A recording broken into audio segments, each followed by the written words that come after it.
உள்ளம் என்கிற நுண்பொருள் மீதான கண்ணோட்டங்கள் தத்துவத்திலும் அறிவியலிலும் பல உள்ளன.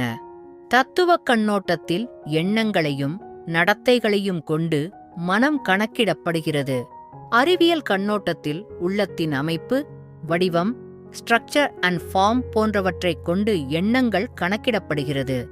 சாக்ரடீஸின் மாணவரான பிளேட்டோ இடமிருந்துதான் முறையான உளவியல் வரலாறு தொடங்குகிறது. அவர் உளவியல் குறித்து முழுமையாக கூறவில்லை, மாறாக அவரின் தத்துவத்தில் உள்ளம் பற்றிய சிந்தனைகளும் இருந்தன.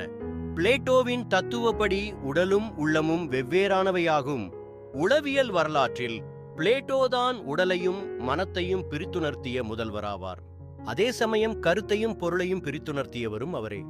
சான்றாக ஒரு பொருள் அழகாக இருக்கிறது அப்படின்னு சொன்னால் பொருளும் அழகும் வெவ்வேறானவை என்பது பிளேட்டோவின் கருத்து.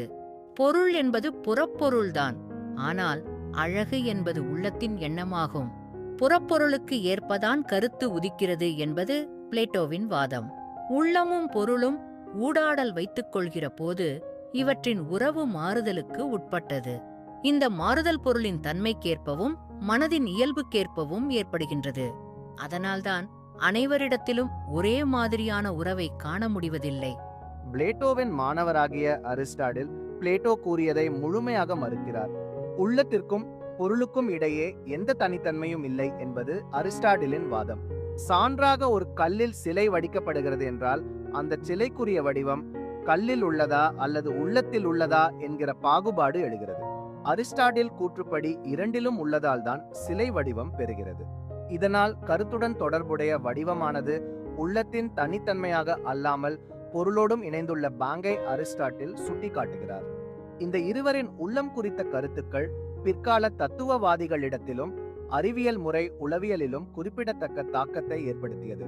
பிரான்சு நாட்டை சார்ந்த ரெனி டெக்கார்தே என்பவரிடம் இருந்துதான் இடைக்கால உளவியல் வரலாறு தொடங்குகிறது. இவர் மனிதனை சிந்திக்கும் பிராணி என்று கூறுகிறார். சிந்திப்பதால் மட்டுமே அனைவரும் இருக்கின்றோம். சிந்தனை இல்லையென்றால் இயக்கம் நிகழாது. தன்னை பற்றியும் உடலை பற்றியும் கடவுளை பற்றியும் சிந்திப்பதால் மட்டுமே அறிந்து கொள்ள முடிகிறது. டெக்கார்தே கருத்துப்படி உள்ளத்தை சிந்திக்கும் பொருள் திங்கிங் சப்ஸ்டன்ஸ் என்றும் பொருளை விரிவாகும் பொருள் எக்ஸ்டெண்டட் சப்ஸ்டன்ஸ் என்றும் டெக்கார்தே கூறுகிறார். சிந்தனையே முதன்மை என்பது இவர் கருத்து. சிந்தனைதான் பொருளை இயக்குகிறது. உடல் கூட உயிரால் இயங்குகிறது என்று உதாரணம் காட்டி இந்த உயிர் சிந்தனையால் உடலை இயக்குகிறது என்று விளக்கம் அளிக்கிறார். உடலும் உள்ளமும் ஒன்றுக்கொன்று இயைப்புடன் இயங்குபவை என்பதே ஊடாடல்வாதம், இன்டராக்ஷனிசம் என்பர். இவ்வாதத்தின் முன்னோடி டெக்கார்தே ஆவார். மேலும் உள்ளம் பற்றி டெக்கார்தே கூறும்போது பகுக்க முடியாதது என்கிறார், ஆனால் உடல் பகுக்கக்கூடியது என்கிறார். உடல் உள்ளம் மற்றும் உள்ளம் பொருள் மற்றும் உயிர் உடல் போன்ற இரட்டை நிலைகளை மையமாக கொண்டு டெக்கார்தே தத்துவத்தை வழங்கியதால் இவரை இருமை வாதத்தின் முன்னோடி என்றும் கூறுவர். 16ஆம் நூற்றாண்டில் டெக்கார்தே ஏற்படுத்திய தாக்கம் மகத்தானது. இங்கிலாந்து நாட்டவரான பெனடிக்ட் ஸ்பினோசா என்பவர் டெக்கார்தேயின் உடல் உள்ளம் உறவு நிலையை மேலும் வளர்த்தார். இவர் உடலுக்கும் உள்ளத்திற்கும் இடையே இணைநிலைகள் parallels இருப்பதாக கூறுகிறார். ஸ்பினோசாவின் அபோதிக் மெட்டபிசிக்ஸ் கொள்கை பிரசித்தி பெற்றது.